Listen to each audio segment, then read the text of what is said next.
Kejutan ini semuanya serba tiba-tiba. Dan firman Tuhan sudah mengatakan bahwa segala sesuatu akan digoncangkan. Tentang berakhirnya pandemi ini tidak ada seorang pun yang tahu. Kita tidak bisa memaksa Tuhan harus menghentikan sekarang juga. Tapi kita harus yakin, saudaraku, bahwa sebagaimana firman Tuhan katakan bahwa Dia membuat segala sesuatu indah pada waktunya. Tuhan mau kita belajar percaya bahwa di tengah-tengah situasi yang sulit, Tuhan adalah Tuhan yang tetap pegang kendali atas kehidupan kita. Apapun keadaan yang terjadi, Tuhan Yesus ada bersama dengan kita. Tuhan yang pernah menolong kita di waktu yang lalu adalah Tuhan yang sama yang menolong kita di hari ini. Hasil akhir bukan di tangan corona. Hasil akhir tetap di tangan Yesus Kristus. Dialah Tuhan yang berdaulat. Dialah Tuhan yang tetap pegang kendali atas kehidupan kita.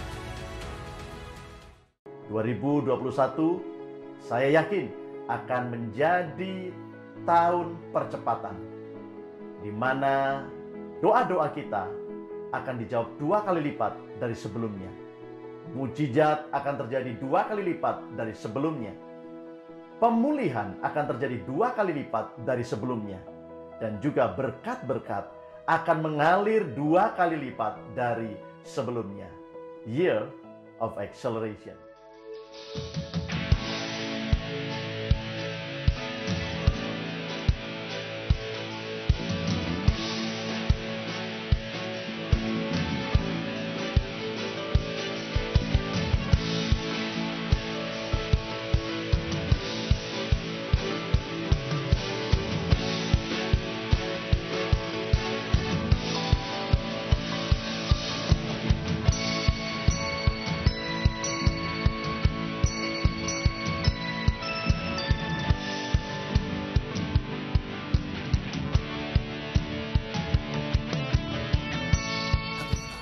Shalom.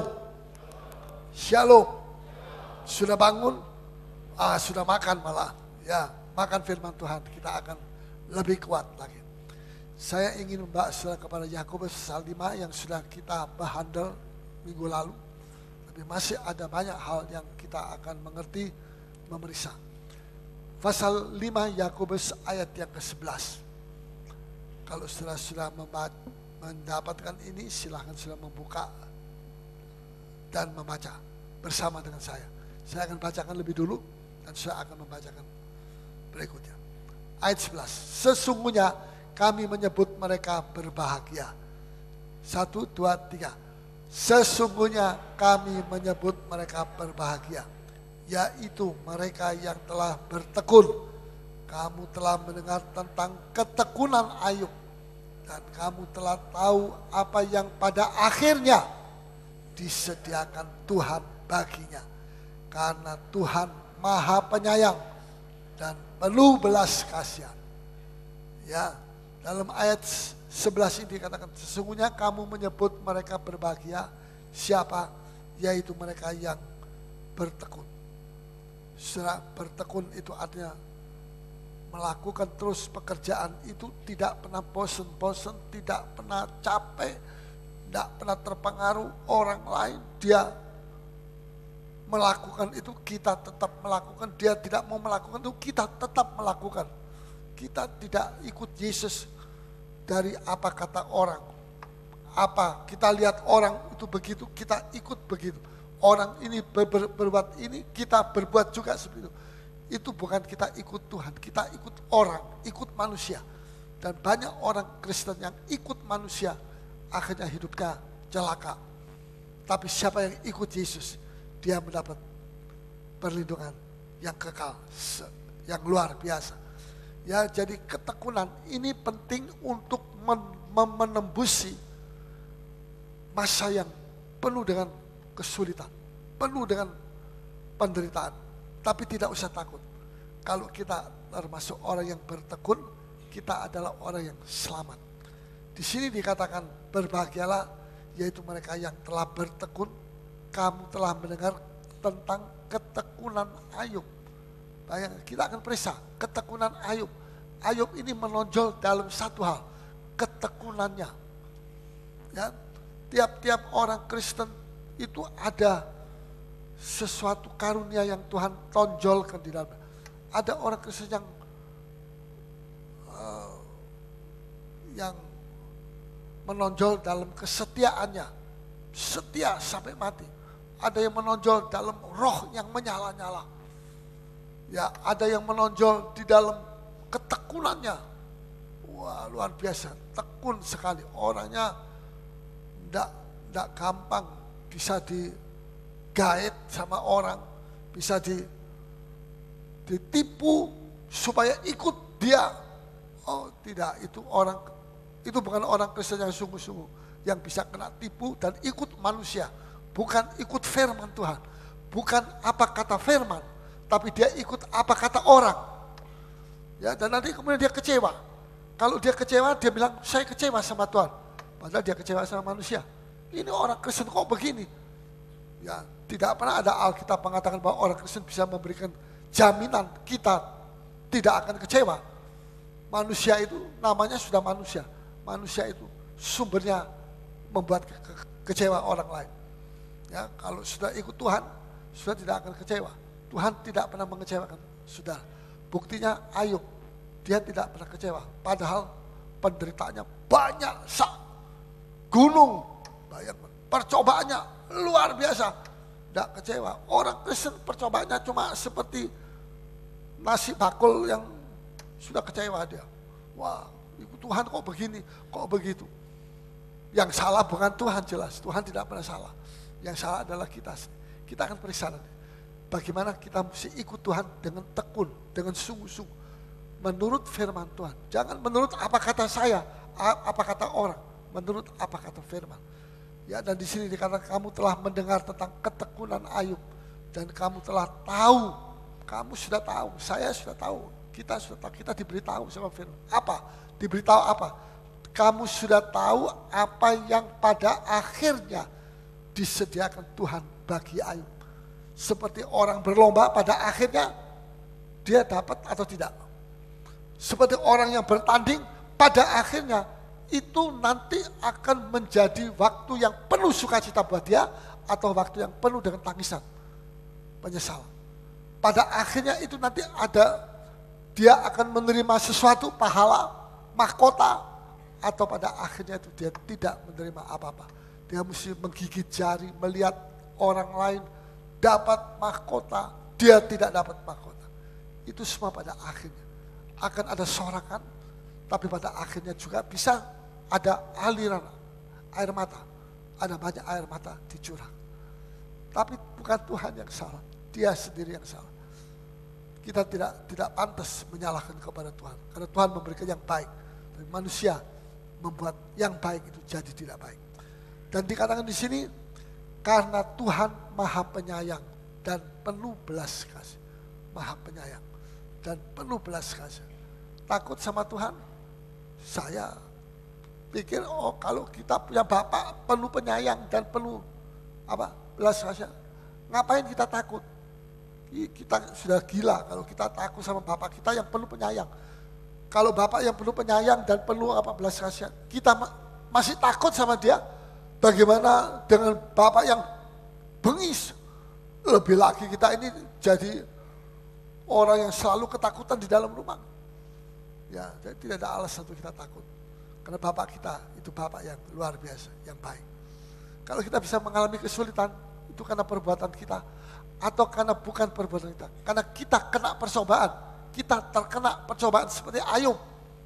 Oke, kita mengucap syukur sama dia. Terima kasih Tuhan.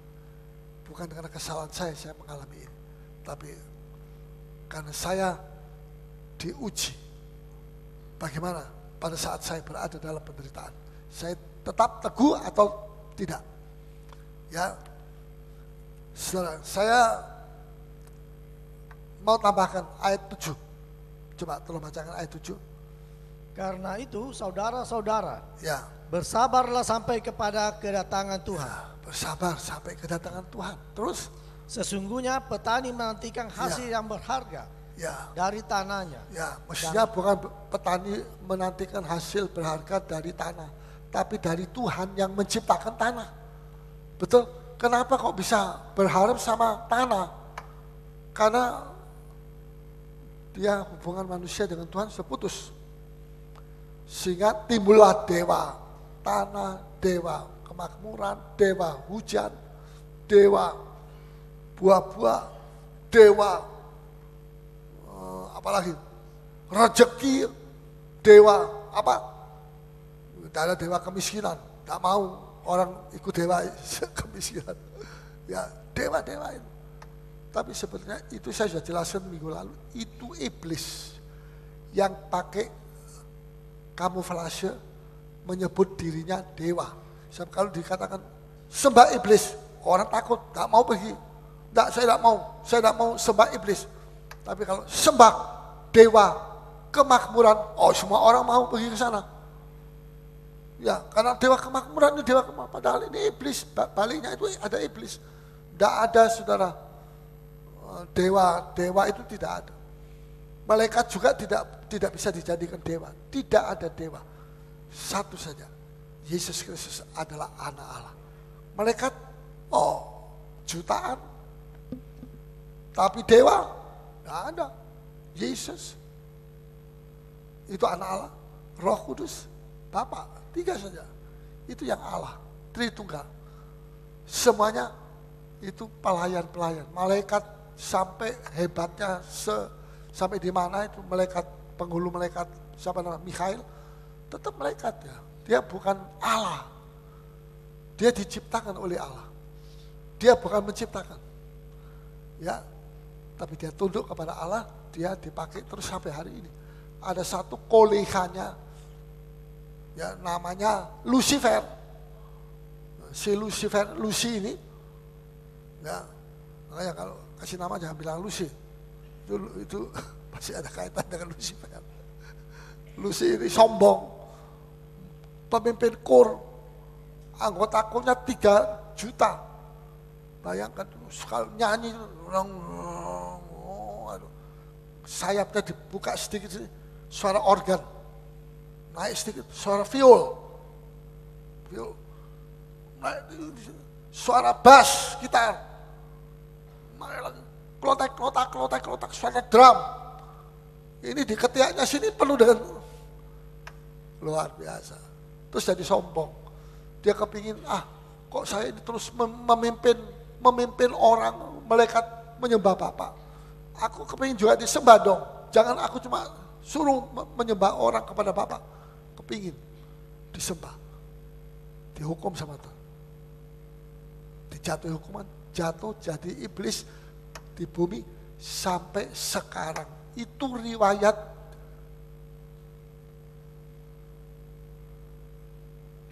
Sungai Bengawan. Adanya riwayat sungai. Ini bukan sungai, ini riwayatnya si yang jatuh itu. Ya itu riwayatnya dia begitu. Ya, saudara. Sekarang di sini sesungguhnya ayat 7b, petani menantikan hasil yang berharga dari tanahnya. Ya, dia tidak mau mengakui dari Tuhan. Mana lebih besar, tanah atau pencipta tanah? Yang lebih besar pencipta tanah. Ya toh, itulah Tuhan. Mestinya berharap sama Tuhan pencipta tanah daripada berharap sama tanah.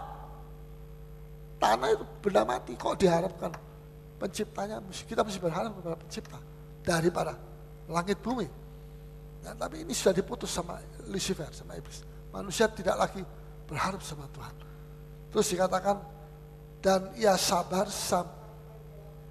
sampai telah turun hujan musim gugur hujan musim semi. Dan hujan musim semi. Ada 2 musim, saya sudah jelaskan nih minggu lalu. Musim yang pertama, musim apa? Gugur. Ini musim kehilangan, semua hilang. Musim kedua, musim semi. Apa yang hilang itu sekarang bersemi, dikembalikan lagi. Ya, musim, saya kasih contoh Abraham, musim dia mengalami musim gugur dan musim semi. Musim gugur adalah umur 75 tahun dijanji punya anak yang akan jadi bangsa yang kuat, terkuat di dunia, tapi tidak sampai umur 99 belum dapat anak. Musim gugur. Ya, dia bilang apa gunanya saya kaya? Saya tidak ada pewaris mewarisi kekayaan saya. Tapi pada umur 100 tahun musim semi lahir Ishak. Ya, dan Tuhan bilang kepada Abraham, Tuhan tidak bilang, ini sekarang kamu masuk umur 100 tahun. Kamu dalam umur 100 tahun ini nanti kamu akan mengalami masa tua, masa banyak susah, masa dilupakan orang. Masa tua adalah masa yang tertolak, tidak disukai oleh anak cucunya. Ya, disepelekan, dijaga sama pembantu PRT, bukan sama suster. Ya, mungkin tidak punya duit untuk sewa suster. Tapi kalau punya duit tidak mau berbakti sama orang tua, ya itu begitu umumnya terjadi seperti itu. Ya, tapi Tuhan tidak bilang begitu. Tuhan bilang, Abraham, hari ini kamu umur 100 tahun, kamu akan jadi orang yang berbeda. Kamu akan jadi bapak bangsa-bangsa. Tadinya bapak bangsa, satu bangsa. Orang Filistin bilang satu bangsa, bapak satu bangsa aja, tidak punya anak. Kok mau jadi bapak bangsa-bangsa? Bangsa-bangsa itu kan banyak bangsa. Itu anaknya mesti banyak itu. Bangsa Median, bangsa Israel, bangsa Arab, bangsa. Itu bapaknya itu Abraham semua. Wah, dia diberkati. Banyak bangsa-bangsa.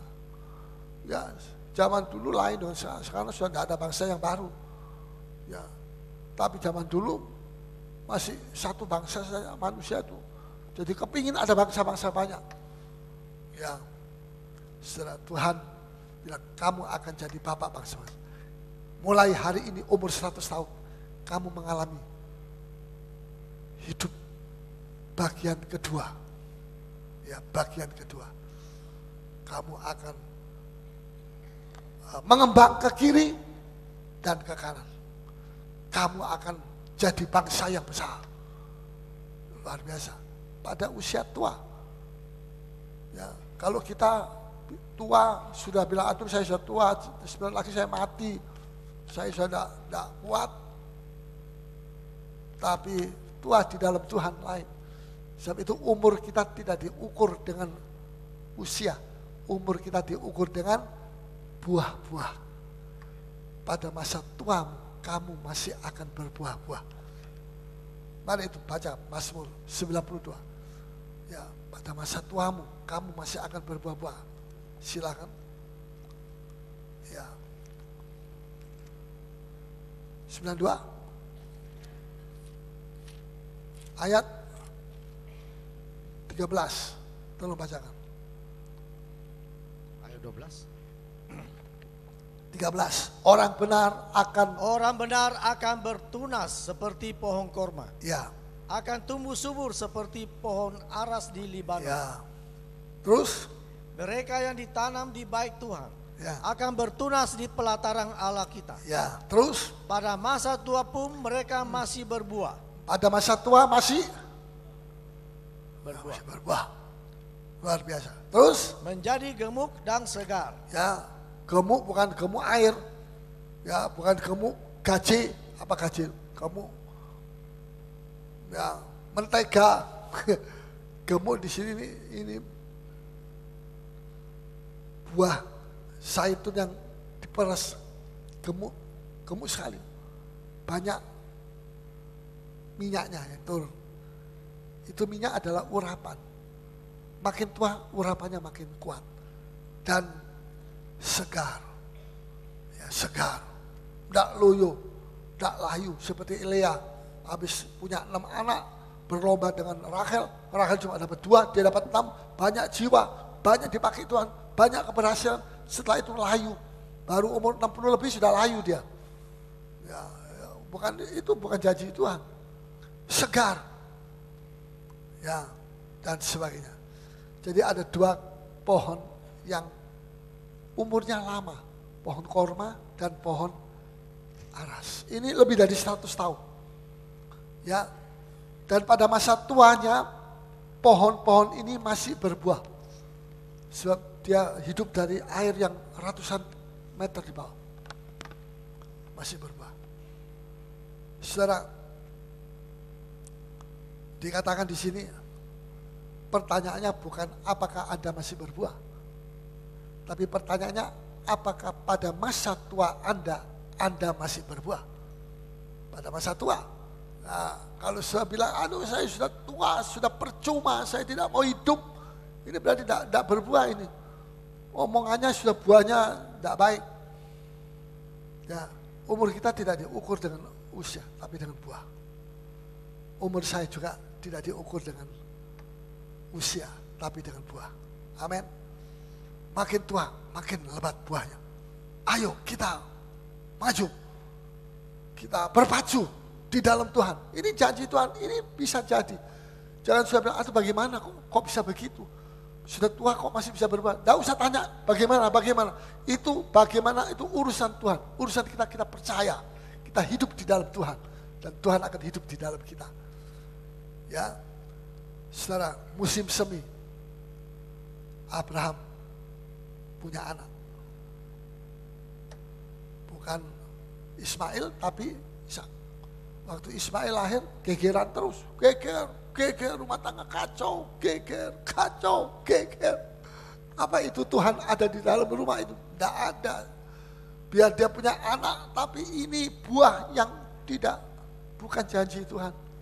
Bukan. Ya, gegeran terus. Tidak ada damai. Ya, karena pakai mau kekuatan sendiri. Sarah mendesak, saya tidak punya anak. Bikin anak. Oh, kayak bikin pabrik anak saja, bikin anak. Tidak bisa. Ya. Sudah ini, hamba ini, namanya Hagar. Saya kasihkan sama kamu, jadi golekmu. Supaya kamu punya anak. Anak itu milik saya, itu zaman dulu begitu. Bukan miliknya si Hagar, milik saya. Jangan coba-coba mau ambil itu anak. Kalau ada anak, itu saya punya. Nah, sudah lahir, ngoe. Mungkin suaranya lain kalau Ishak. Suara lain juga kalau Ismail. Bukan ngoe, ngeong. Bukan ngeong, bukan begitu ya. Lahir. Sini, ini saya punya. Waduh, kejam sekali nih, Sarah. Ya. Dan waktu itu tetap tidak ada damai. Saudara, Abraham mengalami musim rontok, musim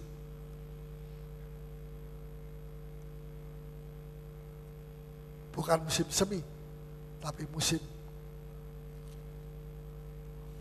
gugur. Ya, saya singkat saja, saya juga mengalami itu.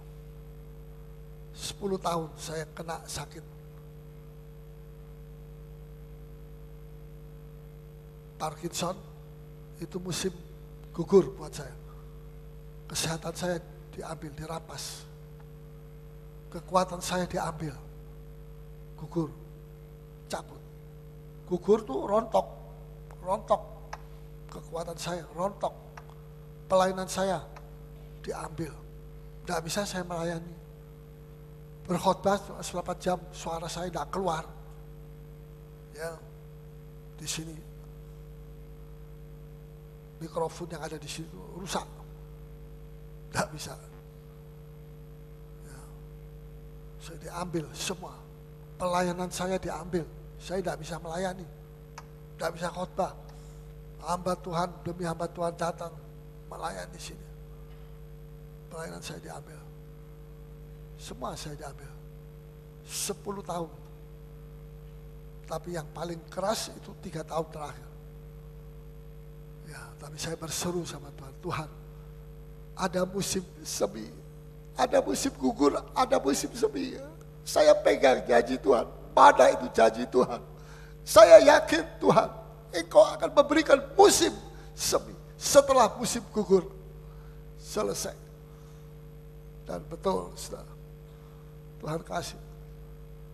Ya, pada tanggal 6 April, waktu saya khotbah di sini, Jumat Agung, tiba-tiba suara saya itu bisa keluar. Dia kata, urapan Tuhan Luar biasa. Saya tidak pernah pikir itu. Dan saya tidak pernah minta Tuhan nanti tanggal 6 April ini pulihkan saya. Jadikan, berikan musim semi sama saya. Sudah cukup musim gugur. Tidak, saya tidak pernah berpikir ke situ, tidak pernah berdoa minta itu, tidak pernah. Tapi Tuhan itu tidak perlu kita mesti mendesak-desak dia. Mesti ya mendesak, tidak. Ini janji Tuhan ada dalam Alkitab. Ini mesti digenapi. Tanpa kita mendesak-desak sama dia. Mengingatkan kepada, tidak usah. Dan sudah lihat saya ditolong oleh Tuhan. Ya, walaupun saya belum sempurna. Tapi kesembuhan demi kesembuhan masih terus Tuhan berikan kepada saya. Musim semi. Ada musim semi. Tahun demi tahun ini nanti, ya kalau Tuhan janji kasih 15 tahun sama saya, kalau Tuhan janji ini, saya akan melihat dan mengalami tahun demi tahun perkara-perkara yang dahsyat, perkara yang baru. Saya tidak tahu apa itu, tapi saya melihat akan ada perkara-perkara yang besar di dalam gereja ini, dalam zaman ini. Untuk memberkati gereja-gereja yang lain.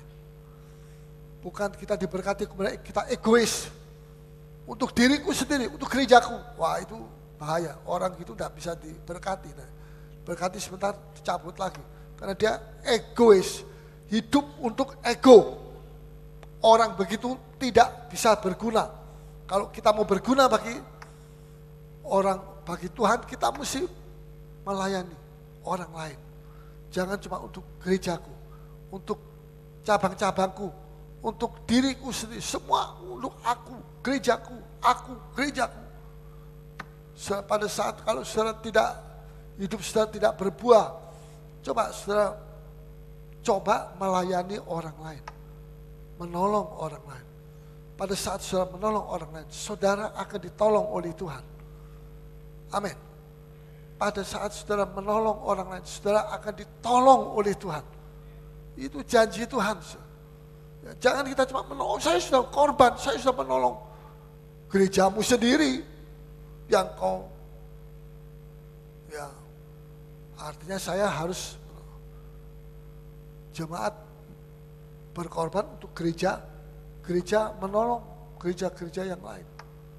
Ya, itu janji Tuhan. Saudara, yang terakhir saya belum selesai hari Jumat yang lalu, yaitu Yusuf. Dan saya mau akhiri dengan Yusuf.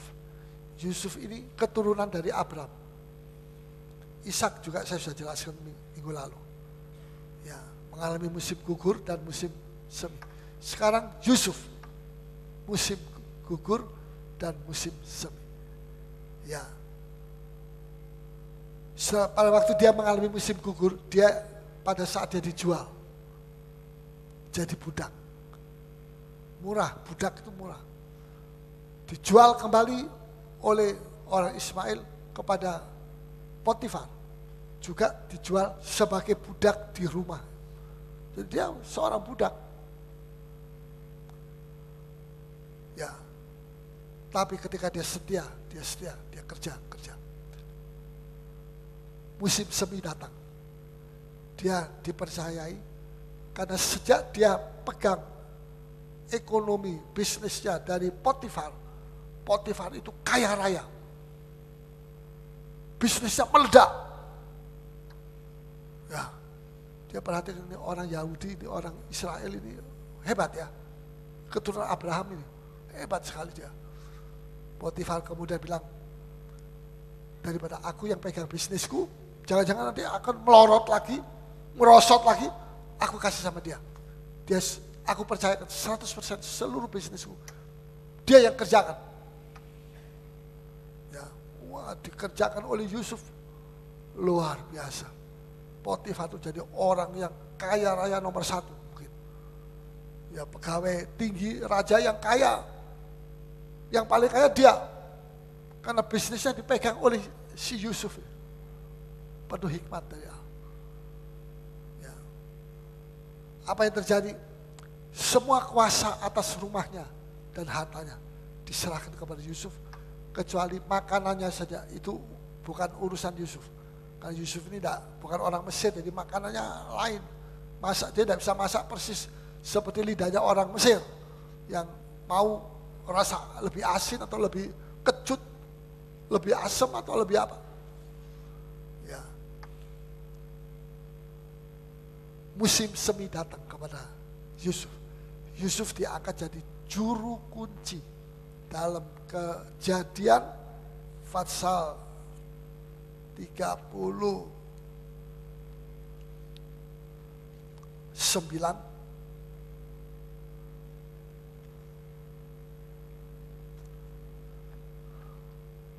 ya, ayat 5 saya.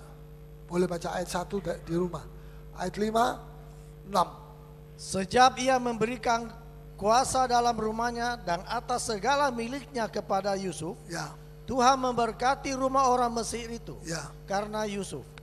Sehingga berkat Tuhan ada atas segala miliknya, luar biasa. Tuhan, baik yang di rumah maupun yang di ladang. ya, semua diberkati. Terus, Segala miliknya diserahkannya pada kekuasaan Yusuf. ya, Dan, terus, dan dengan bantuan Yusuf, ia tidak usah lagi mengatur apa-apa pun selain Ya. dari makanannya sendiri. ya, Adapun Yusuf itu manis sikapnya dan elok parasnya. ya. Ayat 7. Selang beberapa waktu, Ya, istri tuannya memandang Yusuf dengan berahi. ya. Lalu, lalu katanya Memandang Yusuf dengan berahi. berai. Berahi. Berai atau birahi? Ya, bagaimana sih kalau berahi itu? Coba tolong wah, jangan. Ya, boleh berahi? Tidak boleh. Karena dia sudah punya suami. Kok berahi lagi? Ini mau dijadikan second husband. Suami kedua. Bukan istri kedua. Suami kedua. Hebat. Ya, ini tante Potifar. Tanta Potifar. Ya, terus baca. Lalu katanya, marilah tidur dengan aku. Marilah tidur, bukan tidur pulas, lain tidur dengan aku. Percobaan yang kedua datang, lebih kejam.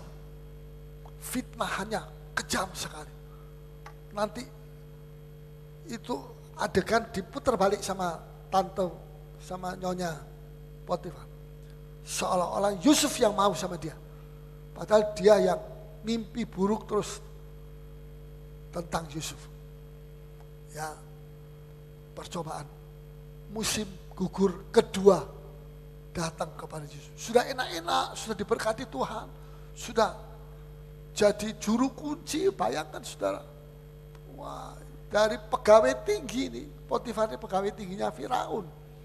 Bayangkan kekayaannya luar biasa. Sekarang percobaan datang lagi. Percobaan yang satu datang. Setelah selesai, ganti percobaan yang lain.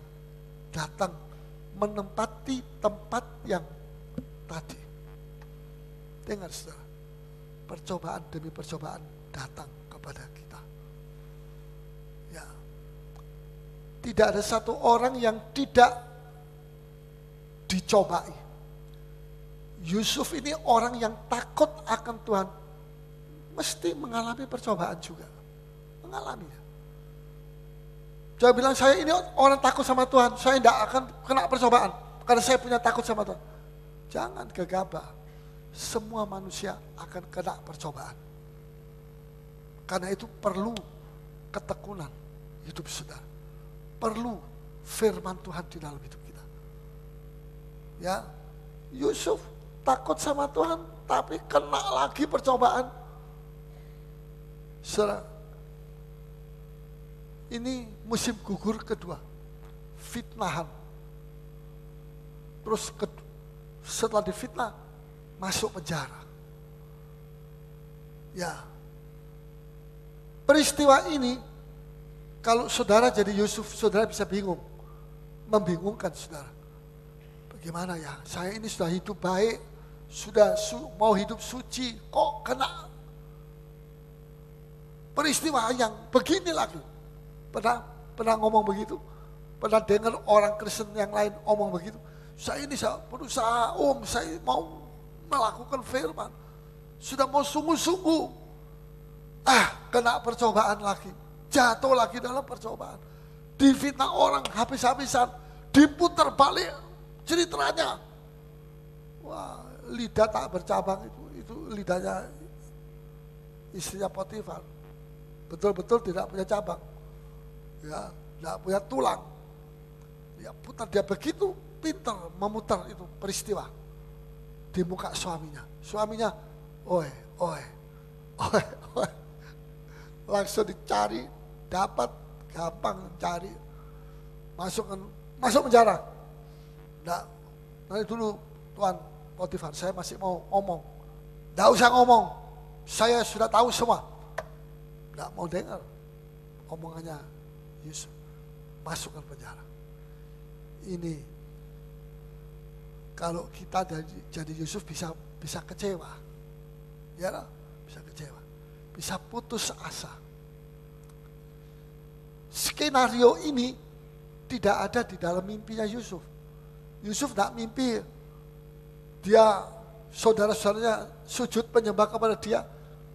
Kemudian dalam mimpi itu dia ada seorang wanita yang cantik memfitnah dia, masukkan di dalam penjara.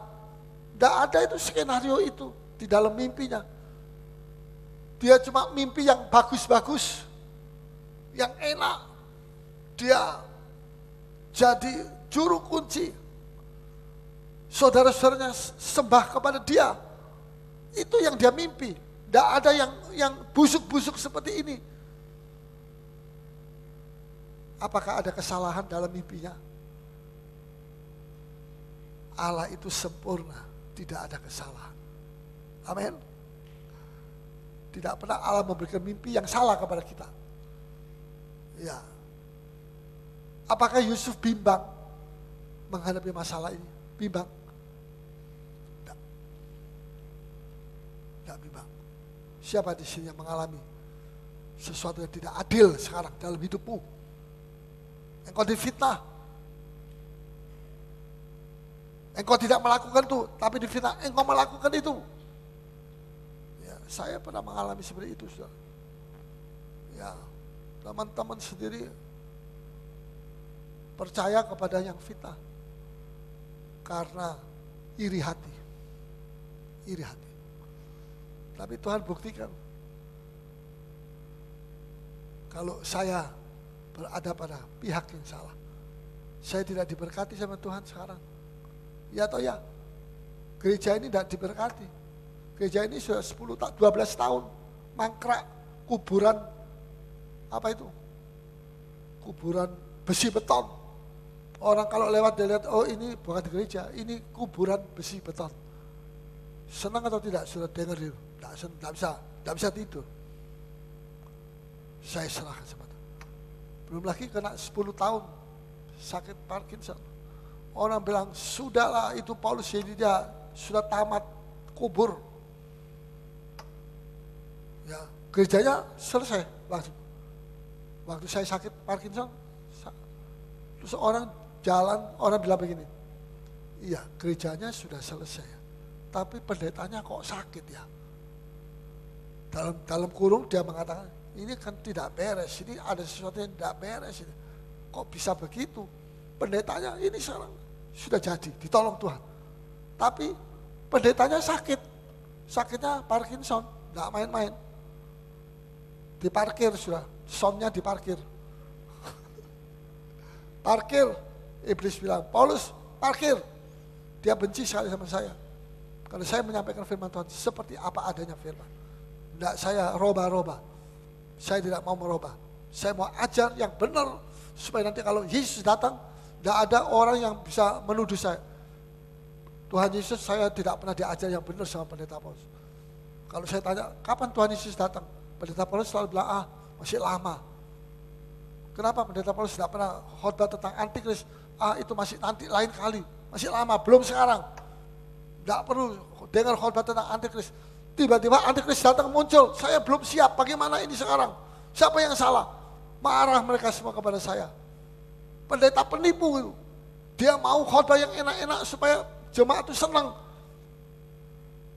Kalau tentang antikris menakutkan, kemudian jemaat pergi cari yang guyon-guyonan saja begitu. Atau bagaimana? Ya, saya tidak mau menjadi penipu. Saya mau berdiri atas kebenaran. Saya mau ajarkan apa adanya. Saya tidak menakut-nakuti itu.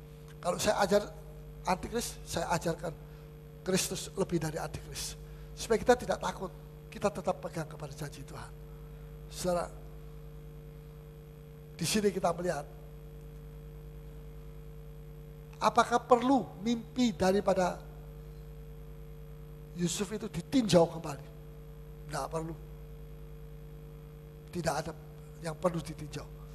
Apakah manusia perlu mengajar Allah untuk menunjukkan kesalahan daripada Allah dalam peristiwa fitnahan daripada istri Potifar terhadap Yusuf itu? Tidak perlu. Tidak perlu manusia mau menunjukkan ini salah Tuhan. Engkau salah dalam soal ini, engkau salah. Keliru engkau. Oh, hebat sekali manusia itu. Lebih tinggi, lebih hebat daripada Allah. Bisa mengajar Allah. Siapa manusia itu? Ya. Tengah malam, sedikit jantung putus, mati. Mau apa? Ya. Kita manusia ini tidak ada apa-apanya. Saya sampai kali bilang, Tuhan, saya ini tidak ada apa-apanya. Saya ini cuma kemurahan. Saya bisa hidup kemurahan Tuhan. Saya patut memuji, bersyukur kepada Dia. Manusia tidak boleh sombong. Ya, apakah dengan demikian Allah itu tidak bisa khilaf? Tidak bisa khilaf. Allah itu tidak khilaf. Tidak bisa salah. Soalnya kalau Dia bisa salah, celaka ini. Planet-planet ini kan jalan berapa kilometer, berapa juta kilometer per jam. Bumi ini jalan juga mengitari matahari. Matahari ini mengitari galaksi. Ini ada ribuan, jutaan, triliunan, triliun di atas triliun planet-planet. Ini kalau Tuhan grogi, bisa keliru, ya ini bisa tabrakan, hancur kita. Ya toh ya, waktu ada masuk di koran, di Bonis itu, ada apa,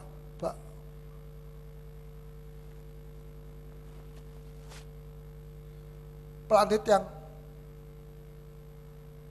terbang di atas, ternyata itu batu yang keliling-keliling di alam semesta itu. Ya, hancur, kita mati semua. Tapi ini karena Tuhan sangat indah sekali, Dia bisa mengatasi semuanya. Tidak ada kesalahan. Seringkali di dalam penderitaan kita suka mempertanyakan kepada Tuhan. Tuhan, ya suka menuduh kepada Tuhan berbuat sesuatu yang salah. Mestinya bukan kita tidak mempertanyakan kepada Tuhan. Kita mempertanyakan kepada diri kita sendiri. Ya, mengapa saya bimbang Tuhan? Saya mengalami peristiwa ini, mengapa saya kecewa Tuhan? Mengapa saya tidak percaya Tuhan? Kita mesti mempertanyakan diri kita. Bukan kita mempertanyakan kepada Tuhan, Tuhan kenapa kau begini? Kenapa engkau begitu? Seolah-olah kita menuduh sama Tuhan. Kita lebih tahu dari Tuhan. Tidak, kita tidak perlu mempertanyakan sama Tuhan. Kita mesti mempertanyakan diri kita sendiri. Kenapa saya ragu-ragu Tuhan? Kenapa cobaan begini aja saya kok sudah lemah Tuhan? Kenapa ini? Apa salah saya? Itu orang jujur. Mempertanyakan diri sendiri. Bukan mempertanyakan Tuhan. Lantas kita jadi hakim, Tuhan jadi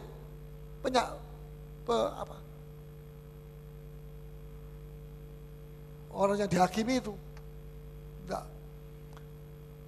Saudara, nah di sini saya sekarang sampai kepada titik penting, yaitu perlunya kita memiliki ketekunan. Tekun.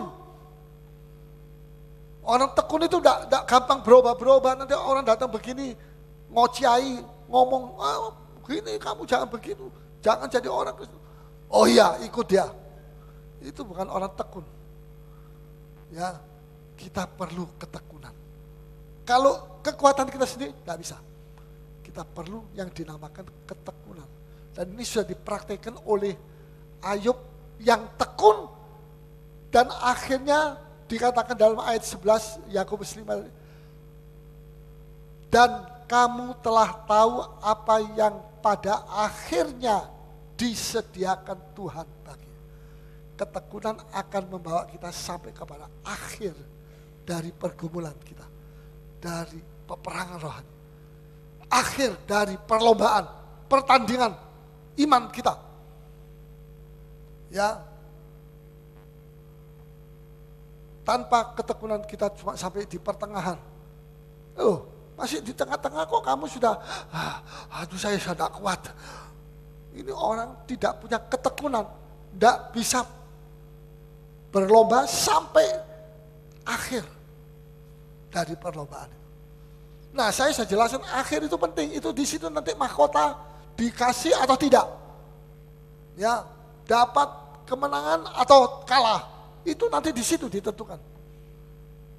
Tapi kita tidak bisa sampai pada akhir pertandingan kalau kita tidak punya ketekunan. Tidak tekun orangnya.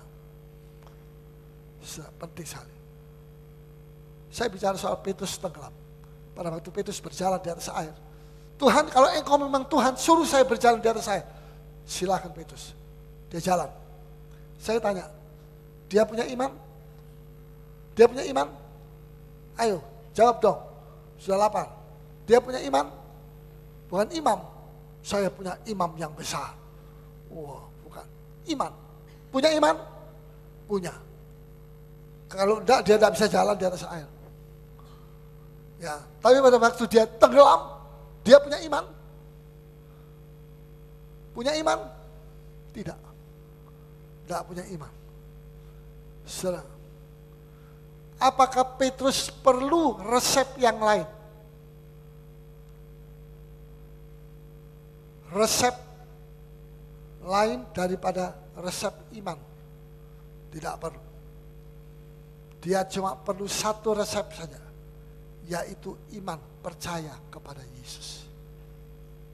Dan resep yang satu itu dia sudah punya. Karena itu dia bisa jalan di atas air. Hanya saya katakan perlu ditambah satu kata di muka resep iman. Bukan cuma iman, percaya. Tapi tambah satu kata. Apa? Terus percaya. Terus beriman. Atau terus percaya. Itu sama. Terus percaya. Perlu ditambah satu kata. Terus beriman. Itu saja yang dia perlukan. Kalau dia punya iman dan terus percaya, punya percaya dan terus percaya, saya yakin gelombang besar datang. Pada waktu dikatakan gelombang besar datang, angin dahsyat datang, dia tidak tenggelam. Karena dia bukan cuma percaya, tapi terus percaya. Katakan sama-sama, terus percaya. Itu saja, sudah tidak perlu resep lain. Wah, ini iman saja tidak cukup ini. Karena saya jalan dengan iman, saya tenggelam sekarang. Gimana ini Tuhan? Kok begini? Cukup, Tuhan bilang cukup. Iman saja, cukup. Cuma mesti ditambah satu. Terus percaya. Banyak orang Kristen kena percobaan, ya tidak bisa terus sampai akhir. Karena tidak terus percaya. Berhenti, percayanya berhenti, tidak tekun. Itu penting sekali. Ketekunan, saudara mesti jadi orang Kristen yang tekun dalam Kristus, dalam firman, dalam Tuhan, dalam segala perjuangan kita. sederhana saja kok itu firman Tuhan.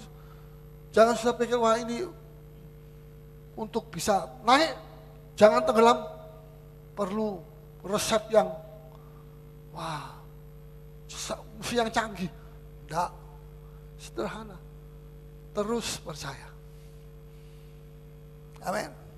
Jadi kalau sudah sekarang mengalami tenggelam, sudah ada yang tenggelam rohaninya, aku sudah tidak kuat, aku sudah capek ikut Tuhan, banyak persoalan rumah tangga belum selesai, persoalan bisnis belum selesai, persoalan apalagi family belum selesai, aduh banyak sekali persoalan.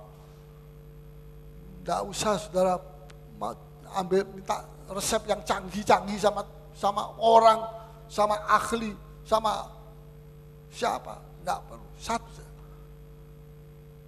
Anda tidak cukup punya percaya, tapi Anda perlu memiliki terus percaya. Amin. Terus percaya. Ingat itu, jangan lupa. Terus, sederhana sekali. Ini resep saya. Terus saja Paulus, percaya, terus. Ya, orang datang bilang sama saya, bagaimana itu gereja? Mau diaturkan? Ya, dia mau minta uang sekian beratus juta. Nah, oke lah, soal uang tidak menjadi soal. Tapi dia mau supaya itu semua apa itu? Hak milik itu semua diserahkan sama dia. Dirubah jadi namanya dia yang nanti yang mengajukan. Kalau nama saya pasti nanti pemerintah akan terima. Nama saya terkenal di Makassar. Masuk akal atau tidak? Akhirnya saya tolak, orangnya masuk bui, masuk penjara, betul-betul penjara, bukan bui-buian. Ya, masuk bui, masuk penjara, nipu sini, nipu sana. Nggak usah pakai cara-cara begitu. Terus percaya. Terus percaya. Ya, itu pelajaran menantikan akan Tuhan. Itu pelajaran saya yang paling, ada dua selama saya jadi hamba Tuhan. Yang pertama menantikan Tuhan bangunan 12 tahun. Yang satu menantikan Tuhan sakit 10 tahun. Menantikan akan Tuhan itu membuat kita jadi kuat. Setelah kita menantikan Tuhan 12 tahun dan 10 tahun, jemaat kita tidak jadi lebih lemah. Jadi lebih kuat, lebih berapi-api sekarang, lebih kuat. Karena Tuhan ada menyertai kita. Jangan takut, maju terus. Haleluya. Saudara, dalam Wahyu, ini terakhir ya. Wahyu 14 ayat 12. Kita mau periksa apa yang penting. Apa yang penting. Wahyu 14 ayat 12. Ya. Ialah ketekunan orang-orang kudus. Yang penting di sini. Coba kita baca bersama-sama. 1, 2, 3. Yang penting di sini ialah ketekunan orang-orang kudus yang menuruti perintah Allah dan iman kepada Yesus. Orang kudus itu menurut perintah Tuhan, itulah firman. Dan yang kedua apa? Percaya kepada Yesus.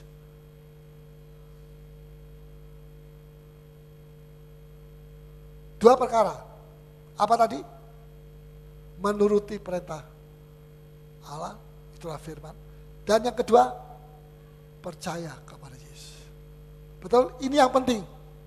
Betul? Saya tanya sama saudara, jawab. Betul, ini yang penting? Menuruti perintah Tuhan dan percaya Yesus. Betul? Salah. Tidak baca baik-baik. Yang penting adalah ketekunan dalam menurut perintah Tuhan dan dalam percaya terus kepada Yesus. Terus menurut dan terus percaya. Terusnya ini yang namanya ketekunan.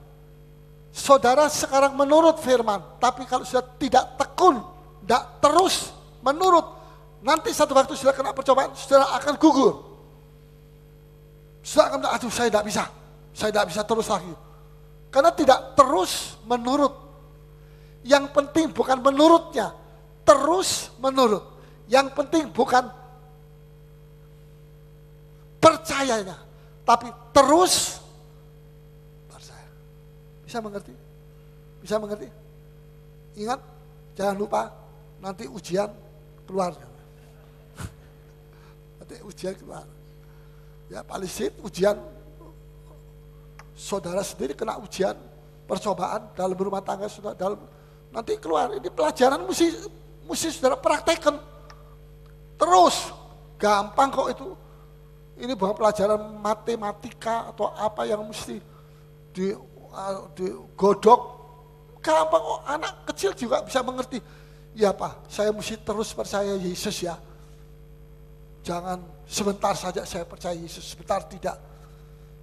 Saudara, Tuhan mau supaya ketekunan kita terus menurut firman dan terus percaya, itu akan membawa kita sampai pada akhir pertandingan.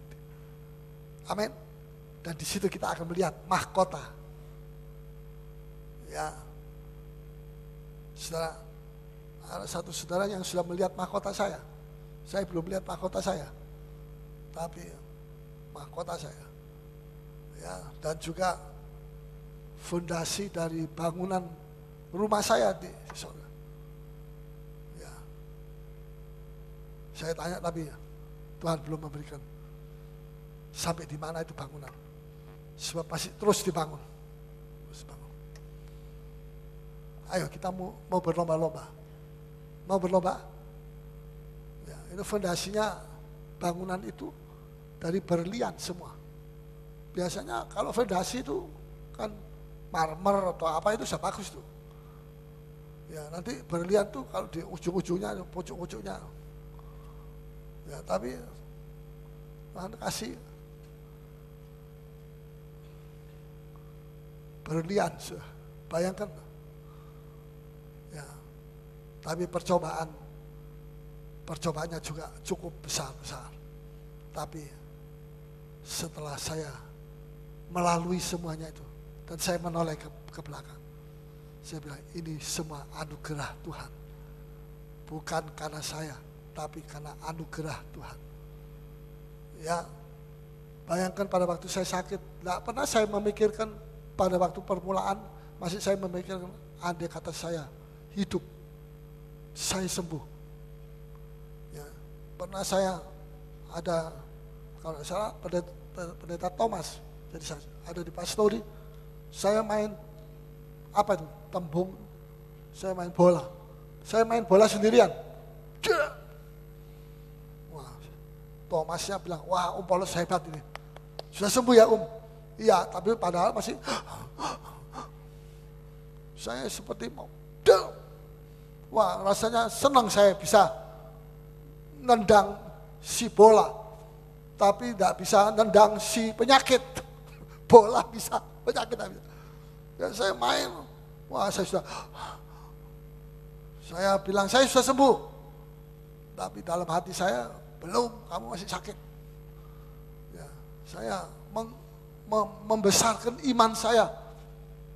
Tidak perlu membesar, terus percaya. Terus percaya. Amin. Kalau terus percaya itu, saudara itu seolah-olah saya bilang, apa yang Tuhan janji dalam Alkitab itu tidak pernah salah. Terus percaya, artinya terus benar. Ini perjanjian Tuhan ini terus benar di dalam firman Tuhan. Saya tidak punya alasan sedikit untuk membimbangkan, benar apa tidak dia? Kok tidak cocok dengan pengalaman saya? Tidak, terus percaya. Dan Tuhan akan memberikan sesuatu yang luar biasa. Saudara, saya mau kasih, belum kurang 1 menit, 1 jam. Saya tidak akan mau lebih dari 1 jam. Saya kasih contoh, pergi ke mana ini? Di Maros, air terjun itu. Apa? Banti Murung. Muka Murung. Banti Murung. Saya lihat itu besar-besar batu. Itu bisa lubang. Kena tetesan air, tes. tetes. Air itu cair. Batu gede-gede seperti itu keras. Kok bisa ini cair ini melobangi batu yang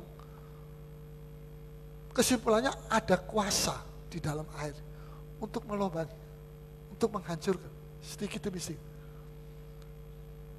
Apa itu? Tetesannya. Coba saya mau coba tetes, satu tetes. Udah turun.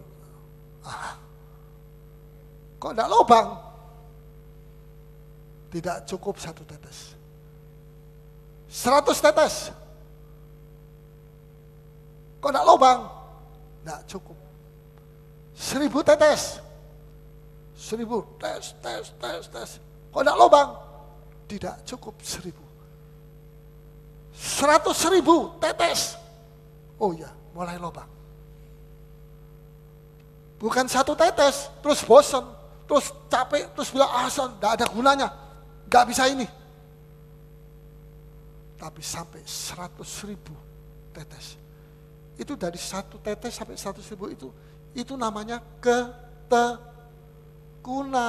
Kalau enggak tekun, aduh sudah 1 tetes, sudah 10 tetes, enggak mau lubang, sudah. Aku tinggalkan, aku enggak mau lagi, aku enggak perlu sama ini. Batu ini. Kita putus asa. Tapi kalau kita terus tekun, ini namanya tekun. Terus percaya, terus. Pegang janji Tuhan terus. Maju terus. Nanti satu saat Anda akan melihat janji Tuhan itu ya dan amin dalam kehidupan. Amin. Jangan takut. Bersama Tuhan kita pasti menang. Kita pasti sampai pada akhir hidup kita. Ya, iblis memang tidak pernah tidur. Tidak ada satu ayat bilang iblis tidur. Iblis itu jalan keliling cari mangsa. Tapi tidak usah takut. Sebab yang menyertai kita lebih dahsyat daripada iblis. Tidak ada seorang pun yang sempurna, yang kudus, yang tidak pernah berhadapan dengan godaan, dengan percobaan. Yusuf itu orang yang sempurna, yang kudus, takut akan Tuhan. Masih kena percobaan. Jadi jangan saudara, aduh saya kok kena percobaan. Yusuf saja kena percobaan, apalagi saudara saya. Tapi jangan takut. Tuhan tidak membiarkan kita kena percobaan lebih dari kekuatan kita sendiri. Ya, Bible bilang tiap hari Yusuf itu digoda sama istrinya. Tiap hari. Bukan satu hari tok, digoda, selesai, tidak bisa, sudah dia mundur. Bible bilang tiap hari. Dengar baik-baik. Karena itu perlu kita tiap hari pikul salib. Kalau saya ini jalan kaki puter Karebosi 4 hari dalam 1 minggu. Dalam 7 hari, 4 hari saya jalan kaki. Dalam 1 minggu, 4 hari. Saya rasa sudah cukup. Ya, hari Minggu saya tidak jalan, hari Senin saya tidak jalan, hari Jumat tidak jalan. Ya, cukup 4 hari dalam 1 minggu. Tapi pikul salib 4 hari dalam 1 minggu, tidak cukup. Kalau jalan kaki cukup itu 4 hari cukup, 1 minggu 4 hari cukup. Tapi untuk pikul salib tiap hari kita. Dan Alkitab bilang dalam Lukas pasal yang ke-9, kalau tidak salah, tiap hari kita pikul salib. Karena tiap hari kita kena percobaan. Tapi jangan takut. Tuhan menyertai kita memikul salib. Ya. Dan Yusuf bisa menang atas semuanya. Saudara, Yusuf tidak bisa menghindar. Yusuf tidak bisa menghindar, tapi dia bisa tidak mendengar bujukan dari istri Potifar. Tapi yang kedua, Yusuf tidak berdaya ketika istri Potifar melepas bajunya Yusuf. Wah, ini serem ini. Ya, dia tidak berdaya ketika istri Potifar membuka kancing demi kancing dari bajunya Yusuf sambil merayu kepada Yusuf supaya Yusuf mau tidur bersama dengan dia. Tapi ketika dia membuka kancing demi kancing itu, saat itu, ini tegang sekali. Saat sudah tegang, saat itu Yusuf punya sedikit waktu, 1-2 menit untuk berpikir. Kan buka kancing itu kan perlu waktu toh.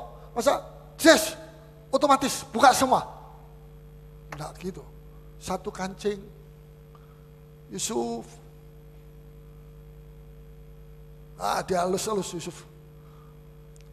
Pada saat kancing demi kancing dibuka, ada 1-2 menit waktu yang dia bisa pakai untuk memikir apa yang dia mesti lakukan.